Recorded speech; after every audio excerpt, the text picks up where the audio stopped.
ನಮಸ್ತೆ ನನ್ನ ಎಲ್ಲ ರೈತ ಮಿತ್ರರೇ. ದಿನಾಂಕ 9/9/2025 ಇವತ್ತು ನಾನು ಈ ಒಂದು ಜಮೀನಲ್ಲಿ ಕುಕುಂಬರ್ ಪ್ಲಾಟ್ ಮಾಡಲಿಕ್ಕೆ ಹಮ್ಮಿಕೊಂಡಿದ್ದೆ.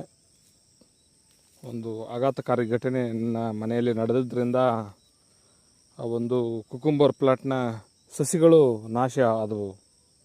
ಹಾಗಾಗಿ ಈ ಒಂದು ಪ್ಲಾಟ್ನ ಹಾಗೆ ಬಿಟ್ಟು ಒಂದು 8 ದಿನದ ಹಿಂದುಗಡೆ ಗ್ಲೈಫೋಸೇಟ್ನ ಇದ್ರ ಮೇಲೆ ಸ್ಪ್ರೇ ಮಾಡಿದ್ದೀನಿ.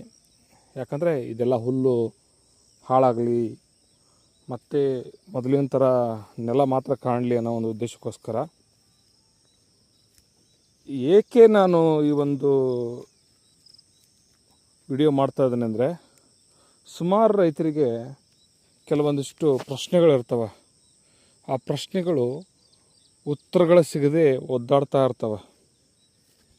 ಹಾಗಾಗಿ ಅಂತಹ ಪ್ರಶ್ನೆಗಳು ನಿಮ್ಮಲ್ಲೂ ಮತ್ತು ನನ್ನಲ್ಲೂ ಇತ್ತು.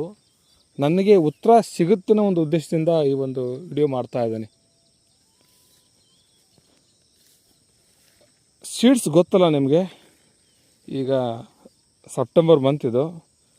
ಪ್ರಾಬಬಲಿ ಈ ಮಂತ್ ಅಥವಾ ನೆಕ್ಸ್ಟ್ ಮಂತ್ನಿಂದ ಟೊಮೊಟೊ ಕ್ರಾಸಿಗೆ ಅಂತಲೇ ಚಳಿಗಾಲದ ಒಂದು ಹಂತಕ್ಕೆ ಅನುಕೂಲ ಆಗಲಿ ಅಂತಂದು ಸೀಡ್ಸಿಂದ ಕೊಡ್ತಾರೆ.